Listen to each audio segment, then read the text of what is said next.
Assalamualaikum warahmatullahi wabarakatuh. Selamat pagi anak-anakku kelas 9. Kembali lagi dalam pembelajaran matematika. Hari ini kita akan membahas tentang persamaan kuadrat, khususnya kita akan menentukan bagaimana memperoleh akar persamaan kuadrat.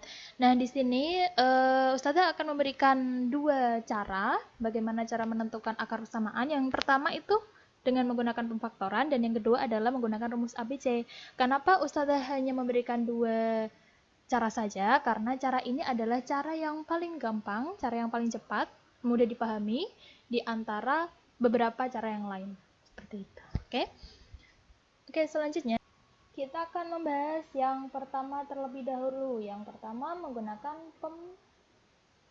pemfaktoran. Nah, pemfaktoran ini kita gunakan ketika dia bentuk persamaannya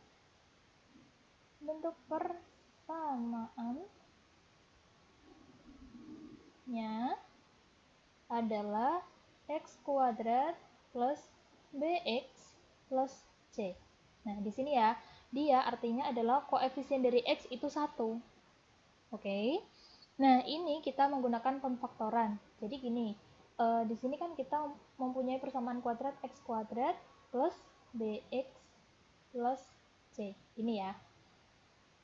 Nah, untuk persamaan kuadrat yang seperti ini, b atau yang tengah ini adalah hasil penjumlahan. Hasil penjumlahan yang B adalah hasil penjumlahan, kalau yang C adalah hasil perkalian.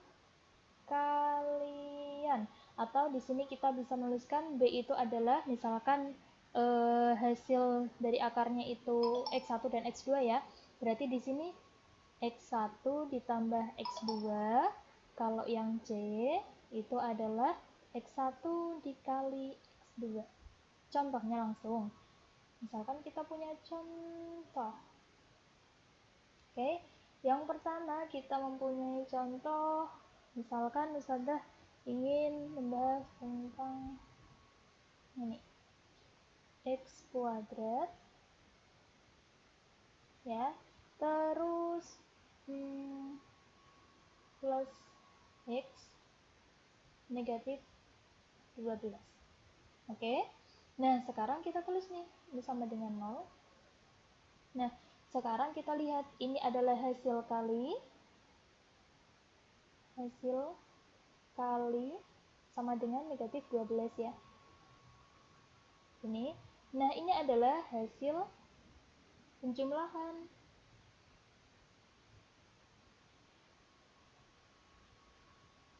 Nah, hasil penjumlahnya berapa ini? Koefisien dari X-nya ini? Artinya 1 ya, kalau nggak ada apa-apanya itu berarti angka 1. Nah, sampai ini ya. Kalau dikalikan hasilnya negatif 12, kalau dijumlahkan hasilnya 1. Nah, di sebelahnya nih kita tulis nih angka-angka yang ketika kita kalikan hasilnya 12 nih.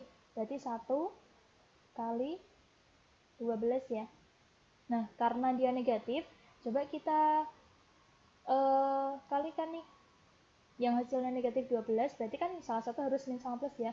Coba yang ini yang min, yang ini plus.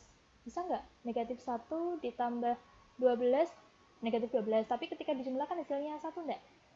Enggak ya, hasilnya 11. Kalau kita tukar, 1 dikali negatif 12. Bisa nggak? Dikalikan negatif 12. Kalau ditambah hasilnya negatif 11 ya, berarti tidak bisa. Selain itu ada lagi 2 kali 6. Oke, kita coba 2 kali 6. Misalkan positif sama negatif karena hasilnya negatif 12 ya. Nah, dia adalah negatif 12 kalau dikalikan. Kalau dijumlahkan, ini plus sama min. Jadinya, ini plus 2 ditambah dengan min 6. Hasilnya adalah negatif 4 ya. Bukan 1, berarti tidak bisa itu dipakai. Oke, selanjutnya kita punya, misalkan kita baliklah negatif 6 dikali positif 2 gitu. Kalau dikalikan kan negatif 12 tuh. Kalau ditambahkan kita punya negatif 6 ditambah 2 berarti negatif 4 ya. Berarti tidak bisa, harusnya 1. Selain ini ada 3 kali 4. Oke. Coba yang negatif yang 3 posisinya 4. Ketika kita kalikan hasilnya negatif 12 ya, benar. Kalau kita jumlahkan nih, negatif 3 ditambah 4, hasilnya adalah 1, benar ya? Benar ya? Makanya dia adalah hasil penjumlahannya kan 1 tuh. Hasil penjumlahan 1, hasil perkaliannya itu negatif 12. Lalu saya tulislah hasil penjumlahan. Kalau ini hasil kali. Biar kalian tidak bingung ya.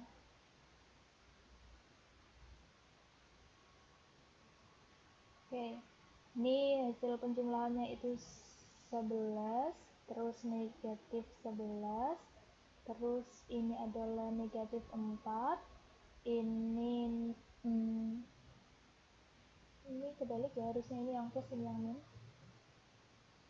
Dia jadinya 4, terus ini adalah jadinya 1. Hasil penjumlahan 1. Jadi yang angkanya yang tepat adalah negatif 3 dan 4. Jadi langsung saja hasil kalinya itu adalah X negatif 3 dikali X plus 4 sama dengan 0. Sampai sini paham ya? Jadi yang angka ini kita masukkan ke dalam kurung ini. Oke, jadi X negatif 3 ini negatif 3 dikali X plus 4 karena ini plus ya, jadinya 4. X plus 4 seperti itu. Oke, selanjutnya kita sendiri-sendirikan nih. X min 3. Oke.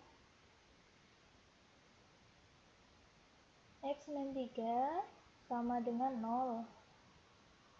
Ya, terus atau X plus 4 sama dengan 0. Oke. Ini ya. X plus 3 berarti ini negatif 3 nyebrang jadi positif 3.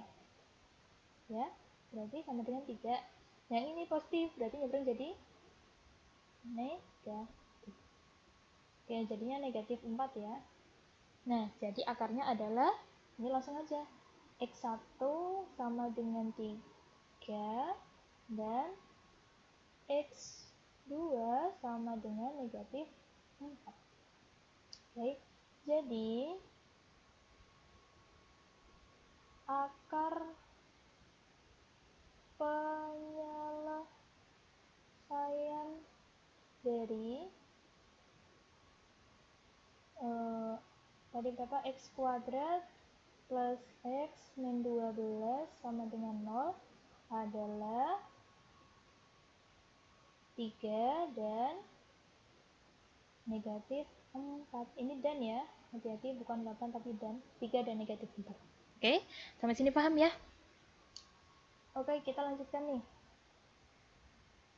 Oke, yang kedua menggunakan rumus ABC.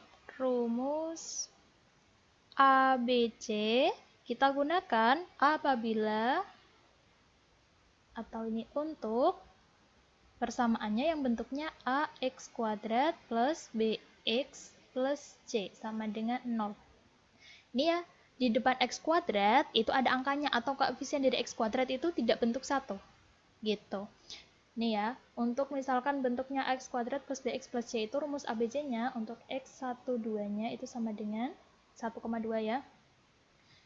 Min B, negatif B, plus minus akar B kuadrat negatif 4 kali A kali C per 2A. Nah, ini ya rumusnya ya.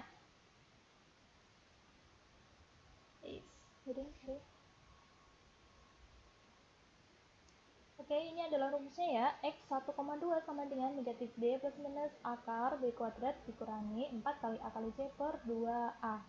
Oke, nah ini A itu adalah yang di depannya X kuadrat, B itu adalah yang di depannya X atau koefisien X, dan C adalah konstantanya. Oke, coba kita langsung ke contoh. Oke, contohnya. Oke, kita ke contoh. Langsung aja, contoh misalkan kita mempunyai 3x kuadrat plus 7x negatif 6 sama dengan 0. Misalkan ya. akan sama dengan 0. Oke. Ini di depannya x kuadrat kan 3 nih, jadinya kita paling gampang menggunakan rumus ABC. Ini rumus ABC-nya. Oke, langsung kita tulis di sini nih. A, hanya berarti berapa ini yang di depannya x kuadrat? 3. Kita langsung tulis. B-nya adalah yang di depannya x atau koefisien dari x. Berarti B-nya berapa ini? 7 ya. Nah, untuk yang C, itu adalah konstantanya, itu adalah negatif 6. Ingat, kalau ada negatif, kita ya tetap masukkan negatif. Gitu ya. Oke, kita langsung lanjut. Menggunakan rumus ABC, 1,2 sama dengan negatif B plus minus akar B kuadrat negatif 4 kali A kali C. Oke. Per 2A. Ingat ya, ini pembagiannya itu dari yang negatif B, jangan cuma separuh tok ya. Oke, kita langsung lanjutkan nih. X 1,2 sama dengan negatif B, berarti B-nya 7. Langsung aja, negatif 7 plus minus akar B-nya, berarti kan 7 ya. 7 kuadrat dikurangi 4 kali A-nya adalah 3 dikali C-nya itu adalah negatif 6. Kalau ada negatif kita kasih kurung biar nggak keliru gitu ya. Dibagi 2 kali 3 karena A-nya adalah 3. Oke, sampai sini paham ya? Kalau belum paham, sekarang boleh di-reply lagi video dari Ustazah ini. Oke, kalau sudah paham, boleh dilanjutkan lagi. Negatif 7 plus minus akar 7 kuadrat, berarti 49 ya. Negatif 4 kali 3, 12. 12 kali 6 itu adalah 12 kali 6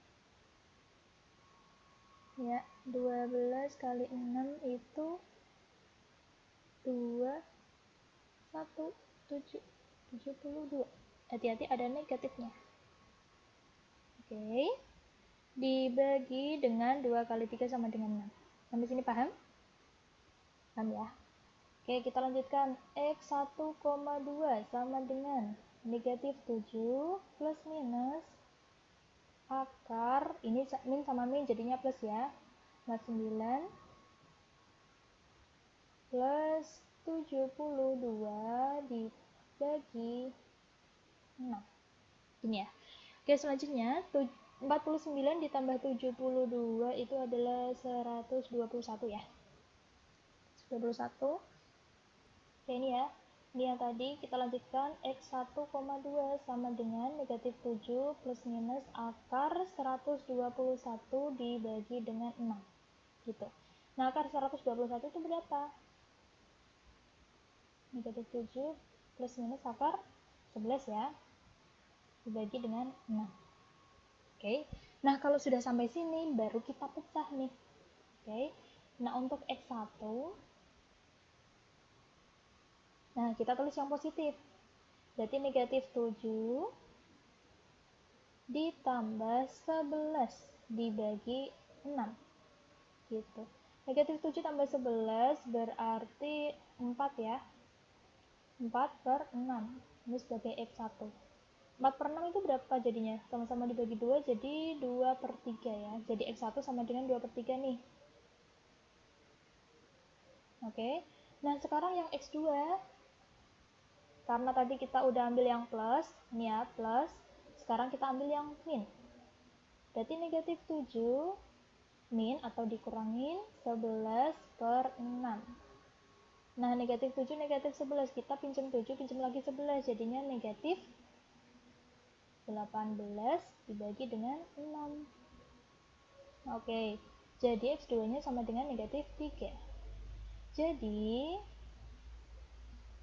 akar dari 3x kuadrat plus 7x min 6 sama dengan 0 adalah 2 per 3 dan negatif 3. Oke, sampai sini paham ya? Jadi hari ini kita belajar ada dua cara menentukan akar. Yang pertama menggunakan faktorisasi dan yang kedua menggunakan rumus ABC. Faktorisasi itu kita gunakan ketika konstanta x kuadrat itu 1. Kalau menggunakan rumus ABC ketika x kuadrat sama dengan banyak seperti itu.